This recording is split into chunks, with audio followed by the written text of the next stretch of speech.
Welcome back to Healthy, Happy, Wise, Wealthy. I have with us today Jeff Hadwick with Epic Brain Centers, and I'm so excited for this podcast. And one of the main reasons that I started the podcast in the first place was to bring stories where it didn't feel like maybe there was hope, but it turned out that there was hope, and just a story that a big turnaround story, because I think there's a lot of good thought leaders out there where they have good wisdom, but they've not lived hell in adulthood.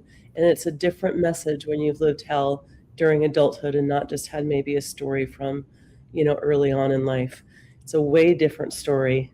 And I think it's a way more powerful message. So, Jeff, thank you for coming on.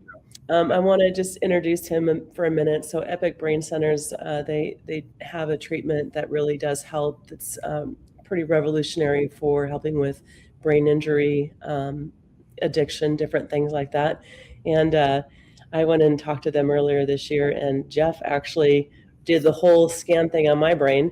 I got a little bit of PTSD, I think.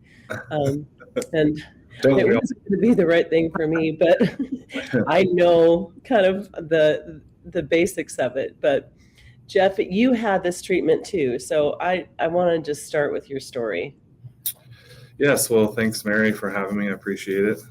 Fortunate to be here and to share the message, right, as we say in recovery terms, because, of course, I'm in recovery. But, yes, I had the treatment probably it started at Dr. Jen's protocols, and we can kind of talk a little bit about who he is. But yeah, I first had it about 8 years ago. I'm over almost 8.5 years clean and sober. I think that is the main driving force behind my life, is that piece of it. Any of us that can raise our hand in a meeting and identify as having issues with the substance, whatever that substance is, alcohol, drugs. But if I'm at the point, this is where a coworker and we're both in recovery. We always are talking about it. If I can raise my hand and identify in a group of people, I have a problem. I think most people that maybe aren't at that point or haven't come to that realization kind of don't understand what that problem really means, And so my entry point was as a patient, much like you on how we met, was a patient journey to getting healthier. And so, right. It's how do we do it?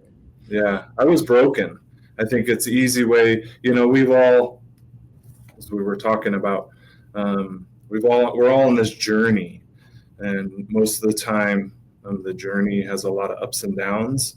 And if you've lived long enough, you've probably had a few of each. Yeah, for sure. I'll be 52 in January. It's still crazy for me, to say that. I meet someone older and they're like, "Oh, you're just a kid," but right. And you don't look that old, so at least that's good. I appreciate that, right? My body would express differently, but yeah, I was, I think a lot of people's entry point to where I can raise my hand in a recovery meeting doesn't start where we think it's going to start. I was learning disabled when I was in school. So going, bouncing back between the brain, which is what we do, and what got fixed in me that really made the change in my life is my brain got healthy, is there were signs that my brain wasn't functioning well from the start. Head trauma as we were kids, fell and hit my head multiple times before I was 7. And then I played youth football from 7 until 12. And then stopped because I was too big and had to play against older kids, and that scared me. And then I re-entered football in high school, and then I took that pretty far. I happened to be lucky enough to be decent as a big kid, high school, college, a little bit of pro football. And so I have a lot of years of playing football where I'm hitting my head again, back to the brain. Had a lot of head trauma without truly identifying head trauma, concussions and daily practice. And I was a lineman. And so contact to my head at a time where your head was used as a battering ram, it's not good for your brain. And so only after do I see the path that got me to where I was broken. And what I mean by broken is I was miserable. Miserable in that I had major anxiety and major depression. I wasn't sleeping well. I had no joy in my life. And it kind of gets stolen from you day by day when we have mental health issues. Right. That's what the category that we talk a lot about. But what is mental health? It's, for me, it's with or without, right? When my mental health is well, I have mental clarity, meaning my thoughts are clear. I can express myself in a concise fashion. I have logic. My words make sense. I can start on a point and finish that point without getting lost in the middle of that point. That's a really good definition. I almost want to repeat it because it is a really good definition, right? Yeah. Like good mental health is being able to start a thought and then finish it with some clarity. And yeah. Is that what you're saying? Yeah, exactly. No, you're right. We have a path, and I only, a lot of what I am is I reflect off of what I wasn't before. What did it look like before? What does it look like now? And what's changed? And I think as I, kind of divert, when I see people here, we try to define things for them because especially in the medical industry, we're classic for labels that are giant umbrellas. As when I was in school, learning disability. Well, what is that? What does it mean when you have learning issues? What does it look like? Because it'll look differently for people. I had dyslexia, which meant it was hard for me to read. And if I can't really read because the words are not looking the way they're supposed to because of the way my brain is functioning, that's going to cause an issue with everything else down the line, right? Reading, writing, expressing ourselves, concise thoughts. And so that's kind of the way I think of a piece of mental health, because then there's the emotional side of it, which is anxiety and depression and irritability, kind of the easy three that we look at, right? Being extremely nervous and fearful is a good way, I think, to describe anxiety without a reason. If I'm waking up in the morning or if I'm sitting on the couch, kind of relaxing, and my body is showing signs that I'm extremely nervous and fearful, then that starts to identify there's some issues happening, Same with depression. Depression being the kind of opposite, unmotivated, extremely tired, but in a different kind of tired way, like exhausted mentally and emotionally and not interested in anything, particularly things that I used to be interested about, right? Passions and foundational principles that I based my life on. When I stopped caring about those, that's more of a sign as you lean toward depression. And so here at the clinic, we try to help people define that. Is this how you're feeling? Because this is kind of how it looks. It's not necessarily just where are my keys, where's my phone. These are kind of mundane things that if we've changed places on where we put them, we're probably not going to remember. The train of thought, it's the intentions. What are the things I'm doing today that are meaningful in my life? And then I forget, that's mental fog, brain fog, the opposite of the clarity. And so I was experiencing so much of that, as I came out of my football career, and started to settle down, got a regular career, became a teacher. I had gotten married, was trying to start a family. And so during all of that time, I started to slowly experience all of those symptoms. My mental clarity was going away. I couldn't remember anything, like what we were supposed to have for dinner. A great example was a little later, I have two daughters. They're 21 and 19 now, but they were, 2 and 4 at the time. And I drop them off at preschool, and I had a list of questions that my wife at the time wanted me to ask the preschool teacher. So I get there, drop them off, I ask the questions, 3 or 4, I mean, as you can imagine, it's not rocket science. What's the schedule for Friday, or what's the holidays look like? It's something simple. And then by the time I got home from the day, I didn't remember the answer. And so she's asking me the answers to these questions, and I know I was there. I asked the question, but I have no idea what they were. And so as we interact in these personal relationships with my wife at the time, I didn't have an answer. And so as you can imagine, then it comes across in a way when we're looking at an intimate relationship that I don't care, because I maybe in her mind, I didn't ask the questions. I just blew through it. It wasn't a priority of mine. I'm not invested in being a dad. You can roll this really far down the hill in terms of how I could be viewed in terms of my engagement in the family, but that wasn't it. I don't remember them. So how do I say that? How do I tell her that, no, I asked the questions, but I just don't remember the answer? That's a hard message to relay to somebody. At least it was in my relationship, the way I was, because I didn't know what was going on. Why don't I remember? That was just to highlight one of those, an instance that I vividly remember that started to create friction in my life, in a marriage. Right. And then, morning voice, that's going to be so fun. This is the earliest I've ever done a podcast, so I'm going to have to remember from this point on to do some vocal exercises before I get on. Do an early morning one. Yeah.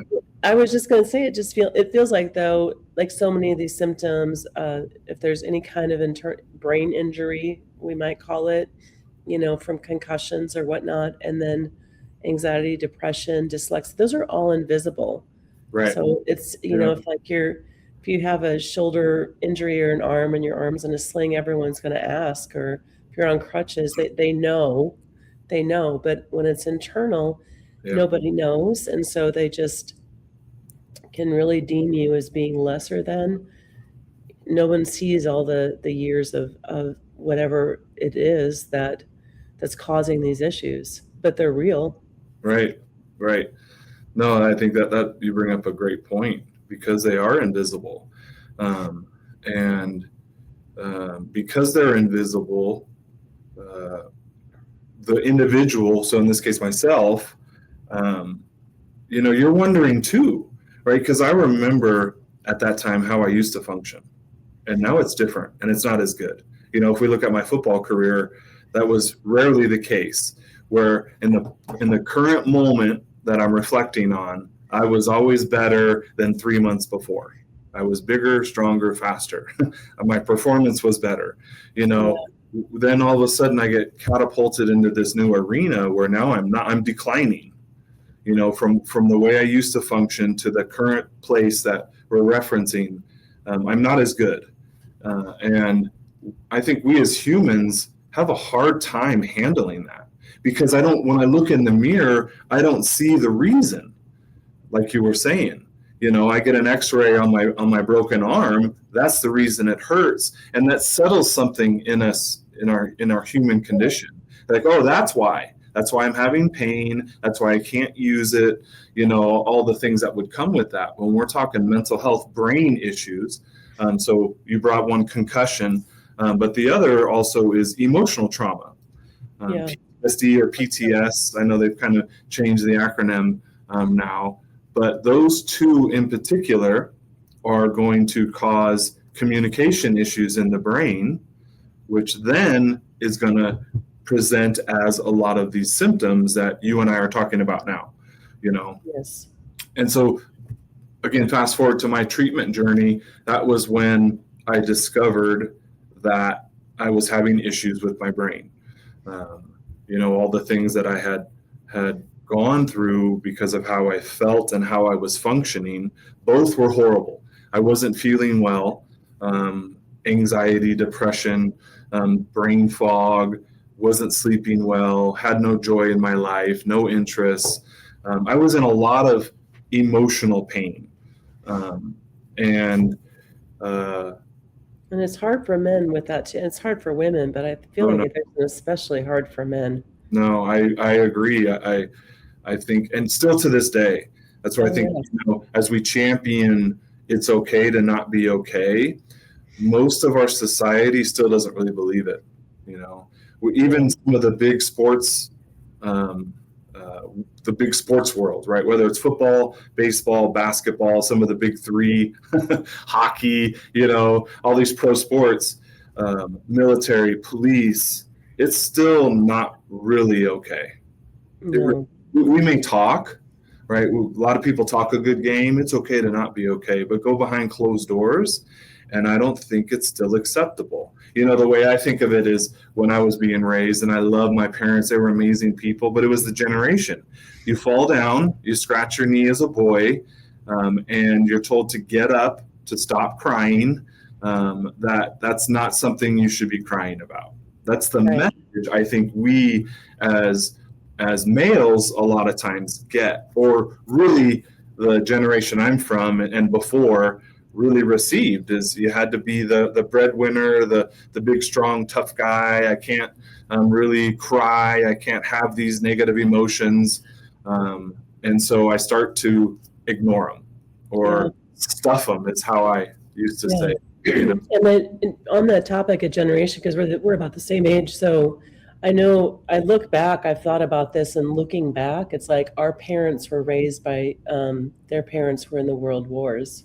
Right. And so you look at the world wars, and it feels like that's so long ago, but we're still experiencing we're still living, we are still actively living the repercussions in some ways, because all these men come back, and I was going to say PTSD. That's not what they say anymore. PTS. PTS, yeah. Just post-traumatic stress instead of post-traumatic stress disorder. Instead of a disorder. Disorder. Not a disorder anymore. That's helpful. I just have PTS. DSM has changed that. PTS. It's almost a good example of the pendulum, how it swings, and it's so much of the worlds that we're a part of, right? The medical industry, or education, or it's the labels. We're changing the labels because we labeled everything 20 years ago, and now we're trying to label less today to completely remove a lot of the terminology on how we label things.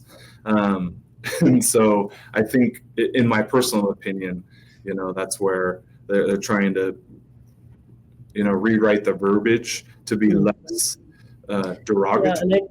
I think because a lot of times everywhere we go, sometimes we need a label in order to access services. So that's a big one in the medical industry. You have to have a diagnosis in order for my private insurance to open a pathway for me to access something that's hopefully going to help me feel better. Without that diagnosis, you don't have access to those services. If I'm going to have my hip replaced, well, I need a diagnosis that tells the insurance company what's wrong for me to access the services to get a hip replaced. So it's a fine line, in the education system. Learning disabilities, it was a way to access services. Now, I was learning disabled long before IDEA, Individuals with Disabilities Act of 1997. I was in the NFL in 1997. I was in the 80s in high school, and they didn't have that, but they were still recognizing that kids learn differently and we have to support them. And so that would be a good one, right? It opens federal funding, so then I can have a different set of classes so I could be successful to graduate high school, But from the individual, the label can be negative.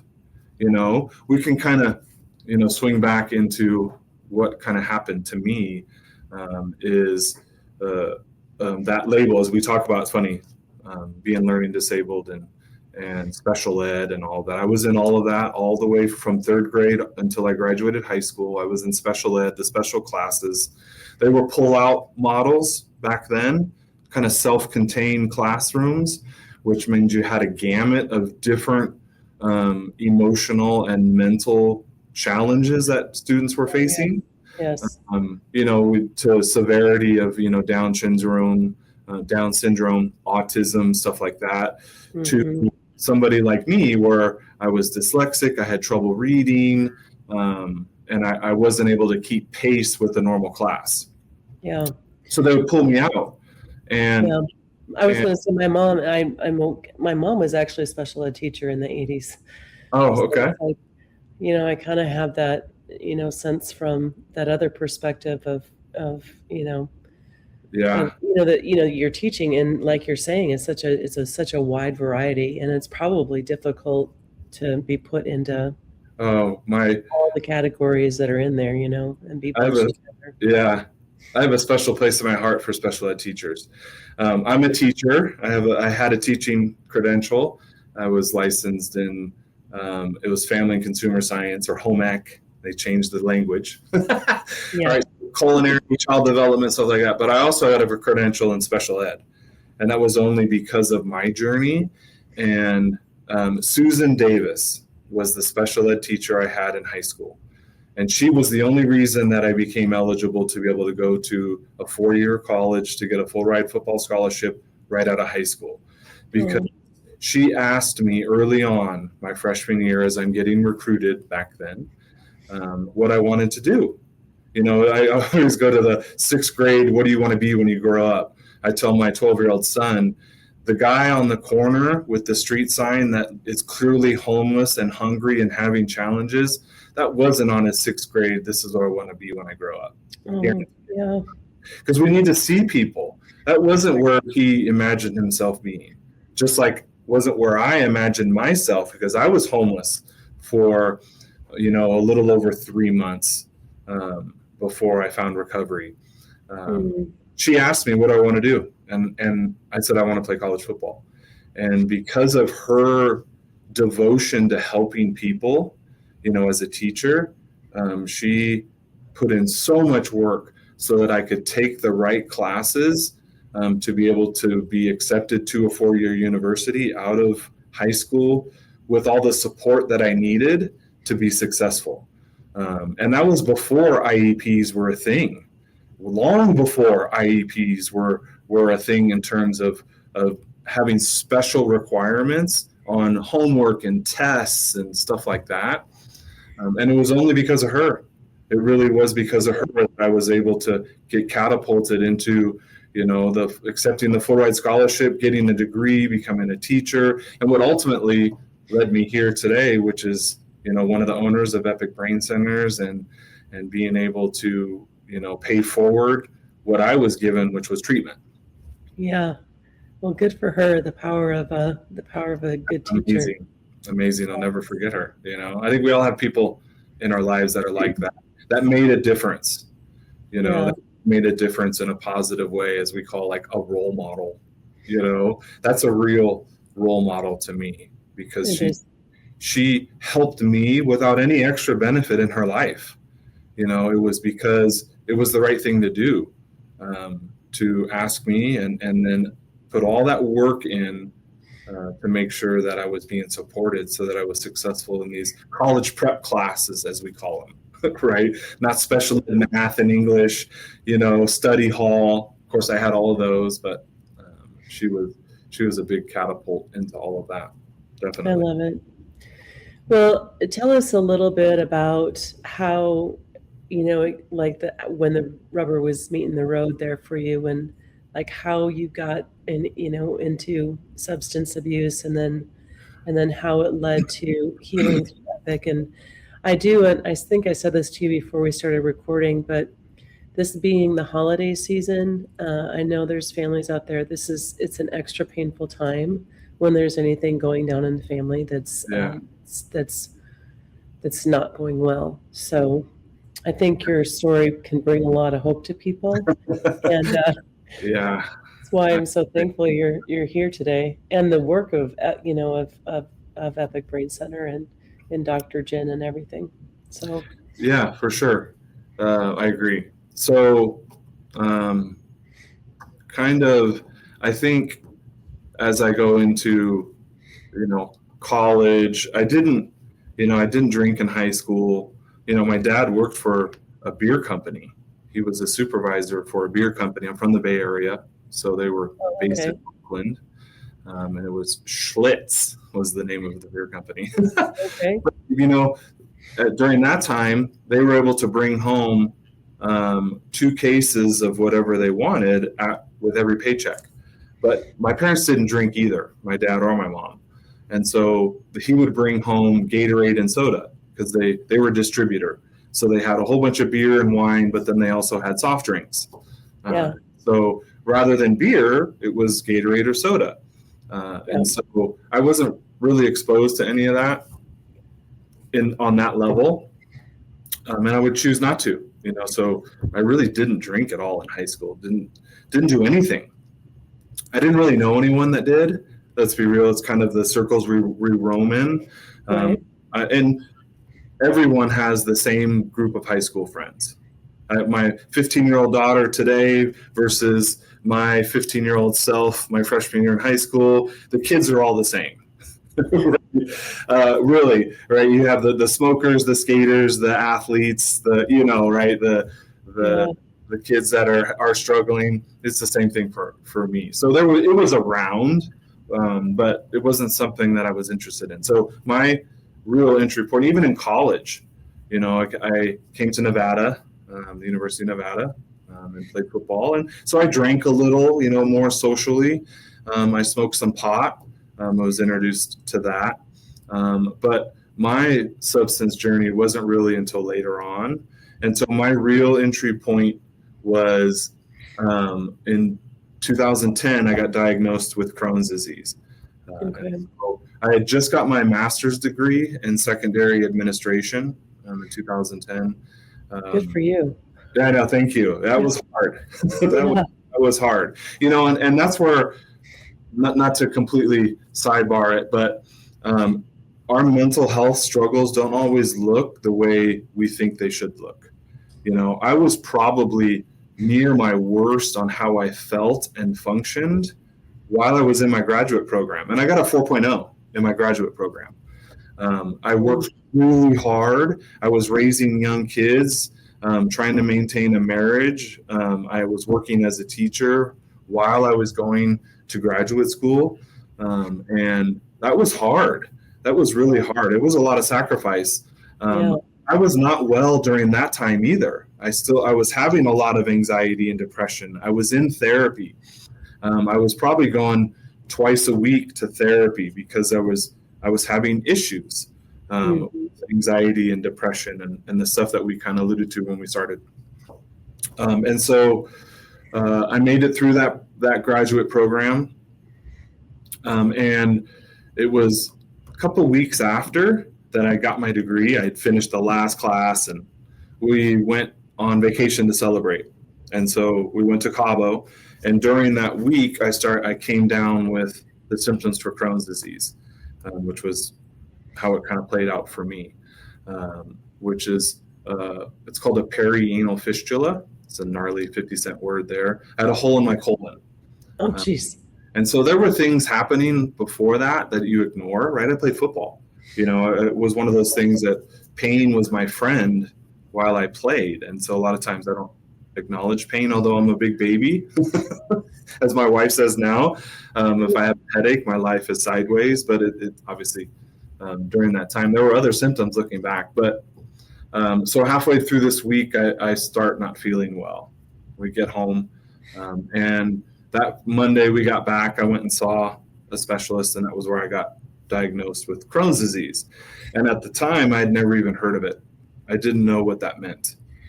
And so we look at the things that happen to us that change the way the brain communicates. So concussion's a big one. The other one is emotional trauma. And I remember it like it was yesterday, just sitting here today reflecting on, the look of the room, the exam room I was in, the smell of that exam room, it left a mark because this doctor came in, a gastroenterologist, and he told me that I had Crohn's disease. He actually called me boy. He had a Texas accent, and he said, "Boy, you've got Crohn's disease." And I remember turning. It was after this really gnarly physical exam, as you can imagine. Yeah. Disease is in your colon and your digestive system, and so I remember turning to her, and I had asked her, "What the F is that?" I had never heard that term before, and so I was devastated. I remember. I don't think for the next 6 months, the trauma of trying to process what that meant, coupled with the physical symptoms I was experiencing, I was stuck in that moment. We talk about what is PTS, post-traumatic stress. Yeah. I was stuck in that moment for years. My brain was replaying it, trying to process it. These challenging things that happen to us, our brain has to process it, has to process through it. It's the get over it. I remember my mom saying that a lot to me as a kid, just get over it. That's bad language. I don't think we get over anything. We just need to get through it. Our brain needs to process what's happened to us. Yeah. And when it's not able to process it properly, it gets stuck. So I have this as emotional attachment stuck into it, right? Right. And every time something comes up that reminds me of it, I relive it emotionally with all the symptoms that come with it. And so I was stuck in that moment, while all these things, life sped up on me in that moment. And that was my entry point to pain medication. I want to, sorry to interrupt. I feel like I want to highlight it because there's when people say something that I feel like is really important. But I do still think this for society is the sticking point where they think it's a real quick fix. Just stop thinking about it. Just think positive. Just, forgive. You're just stop being stuck. That is such a thing that's still in society. And I say this with good people, well-intentioned people have said that to me in different ways a lot, the get over it. And it's not a thing. So you've got to stop saying it. Like, it is not a thing. If you want to destroy someone, say that. That is not how we work. No. So, Yeah, no, you're totally 100% correct. It's not a thing. And language matters. The way we talk to people matters.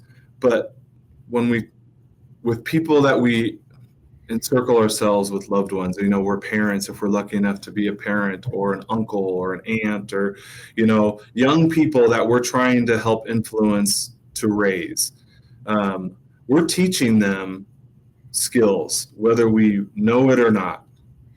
And a lot of it is, what are we doing to reflect what I want them to do? My kids, they're not really paying attention to what I'm saying. Let's be real. I have 12, 15, 19, and 21. I've been around, had a lot of kids, 15 years of teaching. They don't really care what you're saying. What are you doing? How are you showing them the right way to do things? And I show, and then I can explain what they just saw. I think that's a better model than talking down to people, rather than talking to them. That's how we learn. That's how I learned in a not really a good fashion to get over it. Well, what's that mean? And what happens when it doesn't work? I just can't get over the fact I have a hole in my colon. I don't know what this term is, and I'm not well. So many things happening. How do I just get over all of that? The impact it's having in my life. I couldn't sit down in a normal fashion for 6 months. How do you just get over that? And that's what when we tell someone, well, just get over it.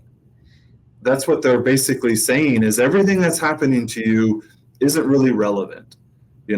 Just keep moving, right? Keep pushing. Well, I agree to an extent, but I need some support along the way. And I need to be able to stop at these points that are not okay for me and have someone work with me, whether it's me on me or loved ones or someone I've given authority to speak into my life. Therapists are great because they have a formal title where they can speak into my life to help me figure out what's happening and to become more accepting of it. But that's a process, and we all move through that process at a different time. If as another way of looking at it, the grieving process, right? You have these stages of grieving, and when I first learned them in college, there was a set of steps. Well, no one ever really said maybe those steps don't go in order for you, and maybe you recircle steps. You definitely have pieces of them that we all go through, but they don't always look the same. And so when I'm processing something that has happened to me emotionally that's too much for me to handle, I need the ability to help process through it. Now, I think for me, with the challenges I faced, was when my brain isn't working properly. So when we look at the brain, we have several different lobes that make up the brain, right? The frontal cortex, the center brain, the back of the brain, without getting too neurology on everybody. They're separate. All those regions are separate, and they have to talk to each other in order for the jobs to get done properly, right? If I think of them as a radio station or a car radio, I think it's a good analogy. It doesn't work perfectly, but it helps us conceptualize the way the brain actually functions. Is in my car, I have 6 preset stations. So to kind of look at the way the brain intercommunicates within itself is it has a set of its own 6 preset stations, and those were preset from birth. They have a call number, right? Let's say like 102.9. It's actually my favorite radio station. I'm a rap and hip hop guy, but the brain has that same call number, and it has 5 others, and it uses them to intercommunicate. Information comes in, needs to be sent to the frontal cortex because it's the computer program of the brain. That communication is vital on how I feel and function, right? Okay.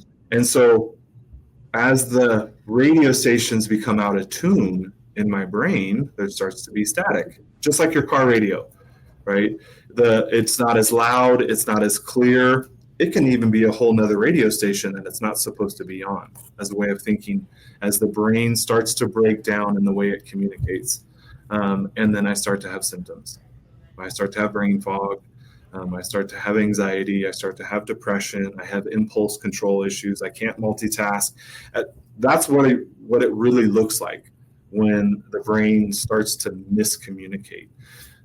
What causes that miscommunication, just in general, concussions are going to do it.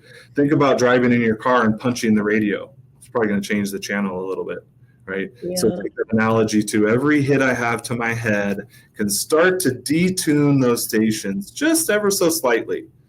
Then the other main reason is emotional trauma. The medical field and neurology is slowly starting to identify and understand that emotional trauma does the exact same thing concussive trauma does to those radio stations. It starts to detune them. And back to this, people who champion mental health, it's so important because everything we have said, you can't see it, doesn't look like anything's wrong. The only way you really can start to look at it is through recording how that communication is taking place. And that's one of the facets of our treatment that Dr. Jen has created. Dr. Jen is a psychiatrist by trade. He was working with brain and communication as psychiatry does, right? A long time ago. And so he, was exploring more ways to help the brain start to work better. It's the easiest way to think about it. Psychiatry, their main tool is medication, right? Mental health medication is pharmaceutical substances that are trying to make the brain work better, right? They fail miserably for a lot of the things that they're actually trying to correct, right? Without going down that rabbit hole. And so the EEG is like an X-ray for the brain, and it looks at that communication. And so That was my entry point into more of an understanding of now being able to conceptualize, start to see where my brain wasn't functioning well. It no longer was invisible. Like we had talked about earlier, it was the x-ray of the brain that shows that it was broken. Yeah. And I remember my first EEG doctor review. So you record the EEG, produces a report to evaluate, much like an x-ray, the little thing they stick up on the x-ray machine that shows you what's going on. And you meet with the doctor and you kind of go from there. Yeah. So that was the first time in a long time that I could take a deep breath, because I thought it was just me. I thought it was just me. Kind of to circle back, I got my graduate degree. I got diagnosed with Crohn's disease. I'm having all these issues that I'm not okay with. I'm emotionally traumatized. I end up finding out I had post-concussion syndrome. So all those years of football, I had long-term concussive symptoms.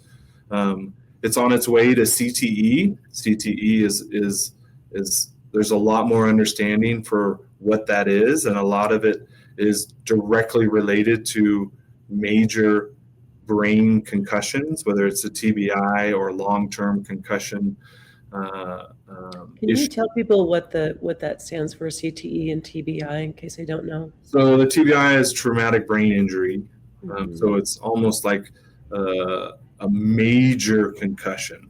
As you start to go from mild concussion to severe concussion, and that's reflective on the symptoms, right? What kind of symptoms are you having? How severe are the symptoms, and how long are they persisting? The headache, the sensitivity to light, to sound, the disorientation, the not knowing where you are, those are some of the basic ones, the major headache. How severe are they and how long do they last, right? Starts to delineate what category of severity you would fall into. Then a major TBI would be an extreme version of that. And TBI is a little trickier because it also can fall into the category of permanent brain damage, like severe brain damage. If I get in a motorcycle accident or I get in a car accident and I'm severely debilitated because I hit my head, the brain took such an impact of force that parts of it die off. They're no longer plugged into the system. So the TBI can go all the way into that, right, to where I lose ability to function at any level. CTE is chronic encephalitis. Basically, it's a similar thought process of that major TBI. It's where neurons start to die. And when neurons start to die, obviously, when they're linked into a system, that the system starts functioning properly. So that's a short synopsis of what that is. Chronic encephalitis. Chronic encephalitis is CTE? Yeah. Okay. Right. So with that particular CTE, they have to be able to dissect your brain in order to actually be able to officially diagnose you with a stage of it. I think there's 4 stages of it. And so without, it's post-mortem, so you have to die, and then they can dissect it. So when you're not dead yet, and you're showing symptomology of what that would look like. So not to overgeneralize, but post-concussion or concussion symptoms, TBI, CTE, they all have a lot of similar types of symptoms. And so we can circle back to the miscommunication in the brain. As that starts to increase, the radio stations start to get even more out of tune, that I start to have major symptoms. And a lot of those major symptoms are not only anxiety and depression and brain fog,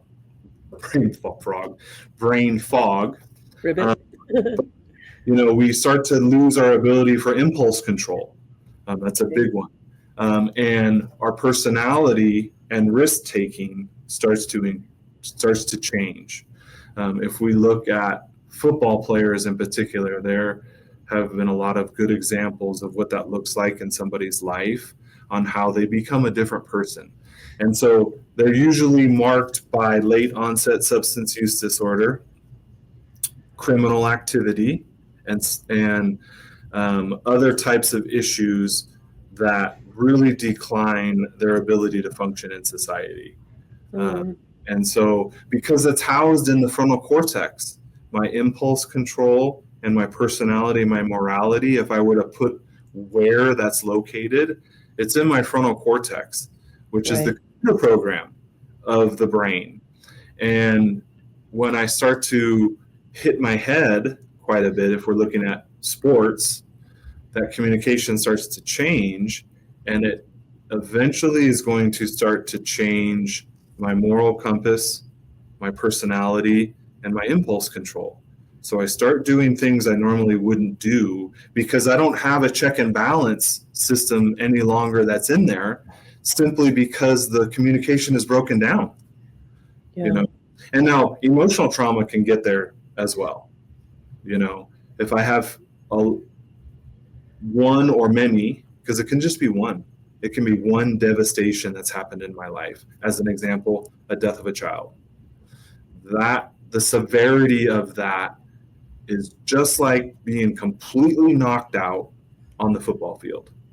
We've seen some examples, if you're an NFL fan, where quarterbacks or receivers in particular, they get knocked out and they're on live TV and they have a physical symptoms. Their arms come up and their fingers lock, and it's not a pretty look. No. Right? And that's doing damage to that communication. So we have marks of emotional trauma, most people do. And so over time, it will lead to a very similar conclusion, which is how I'm feeling and functioning starts to greatly decline. And then I start doing risky things. I stop caring, where I used to not believe in stealing. Now I steal because I don't care anymore. I don't have that impulse control to help regulate my actions and my feelings.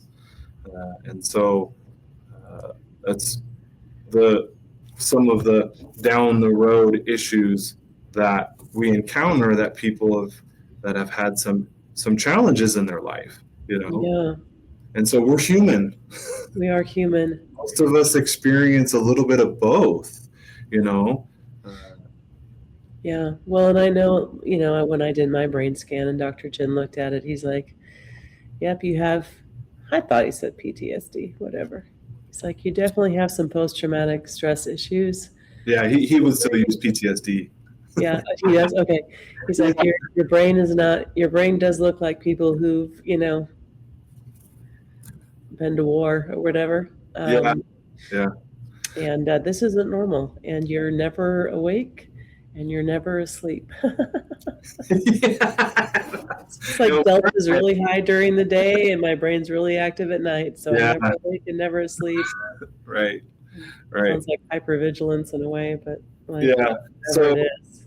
That's how it's the exact same conversation he had with me when I first had that EEG done. Was very similar in terms of how that EEG is a visual representation of where dysfunction is happening in that brain communication. You get to see it. Yeah. It shows you in a report form, and you meet with a doctor to go over all that. There are, in these reports, the brain is going to tell the tale of our life. It's the easiest way to put it. To kind of have people that are unfamiliar, and a lot of people are unfamiliar with how the brain actually works. Even those who work with the brain are pretty unfamiliar with how it works, right? It's one of those things where we are learning so much more in 2020, almost 2026, about the brain and the way it inner functions, and because there's so much going on in the brain, I would say we're still fairly in the dark on a lot of what's happening with the brain, and how we address it. But I think in our little lane that we work with here and with Dr. Jen's brilliance, we know a lot more in terms of the lane we live in. We still don't know a lot about the brain in general, but in Dr. Jen's work and the lane that we're in, which is we use Dr. Jen's technology. If anyone out there wants to learn more about Dr. Jen, you can go to the brainhealthleadership.org, correct? Brain Health Leadership Foundation. So it's BHLF foundation.org. Okay. That's where you'll find that platform. It's a nonprofit. This machine is cycling, sorry.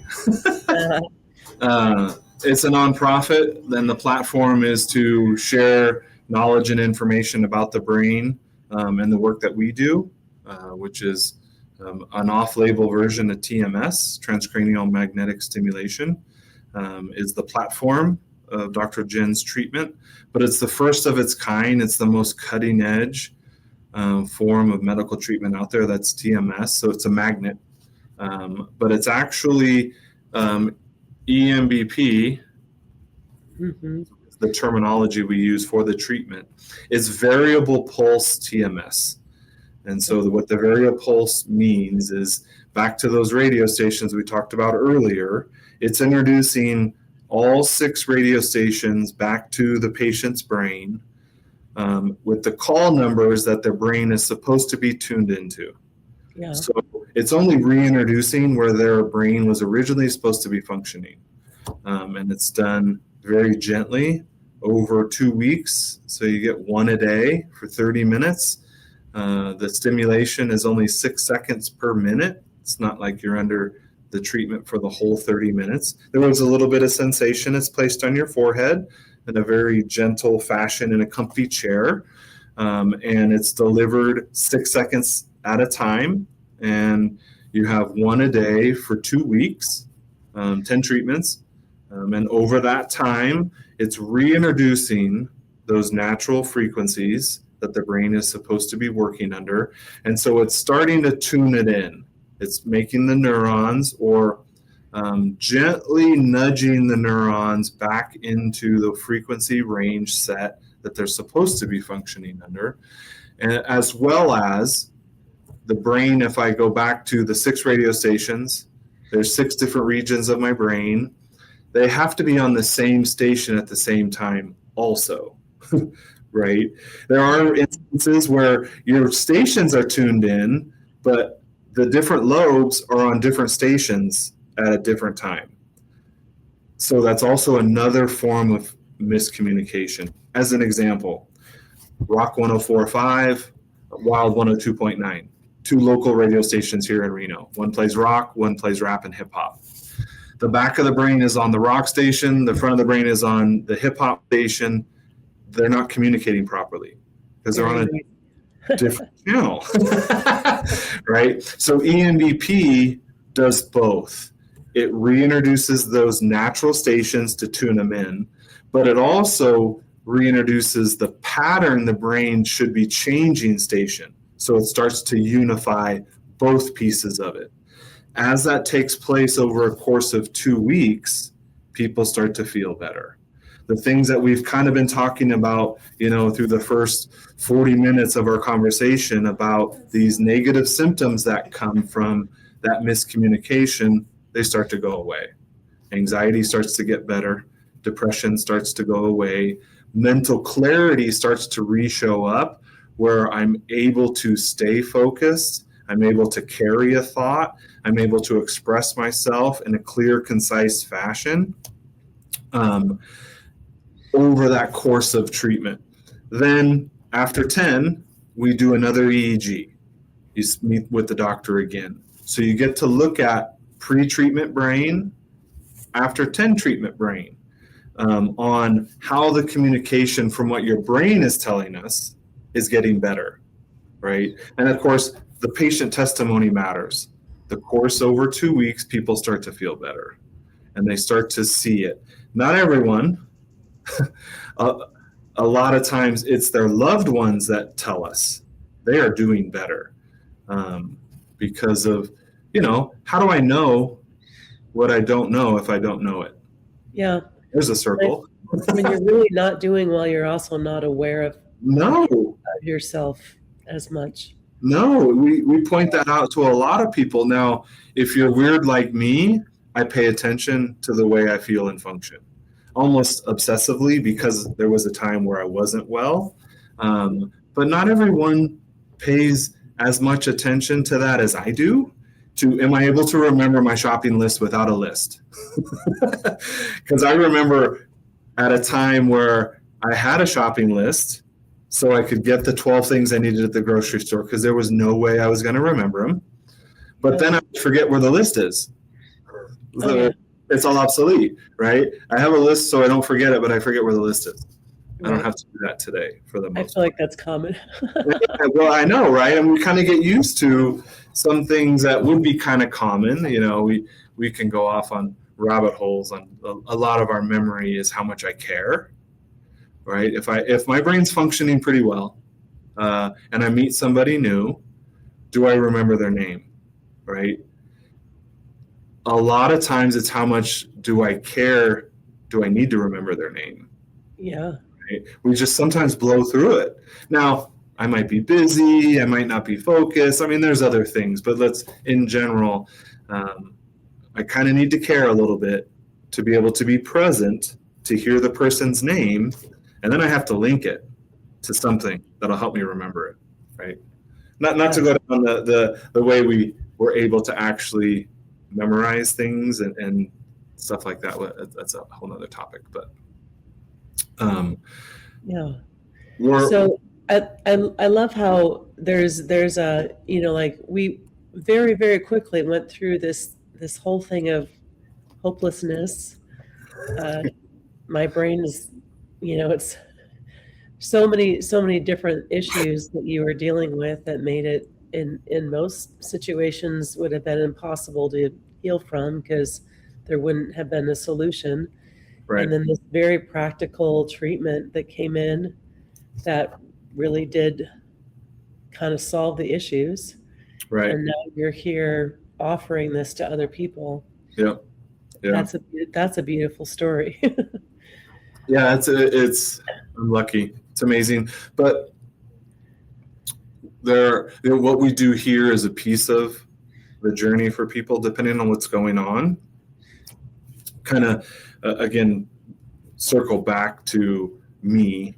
I'm not a shiny quarter. A lot of people, we do a lot of tours. We introduce the technology to people because it is the most cutting edge, advanced medical treatment that's in the brain health world. That's medical treatment. It's not behavior, mental health, behavior health. This is medical treatment. It's a class 2 medical device, just like an MRI machine is. Both of them are, the EEG device and the TMS device. But it does certain things very well. And so back to, kind of where I was at, I got introduced to pain medication through my Crohn's disease diagnosis. And I had all of the post-concussion symptoms happening as well, which was the anxiety, the depression, the brain fog. I wasn't sleeping well. I had no memory. I didn't have any joy in my life. I didn't have hobbies any longer. I was, really not doing well. And because of that anxiety, so racing thoughts, I was nervous all the time. I had butterflies. I would have these emotional outbursts. I remember several times I would be driving my daughters when they're 2 and 4, we'll say, to preschool on my way to work. And at a stoplight, I would all of a sudden start crying. And I didn't understand why. We will continue this amazing conversation next week. Tune in on Thursday. Did you like that? You can watch more episodes here. Subscribe over here. We actually have new episodes with awesome guests every Thursday, so check back in. Is that all?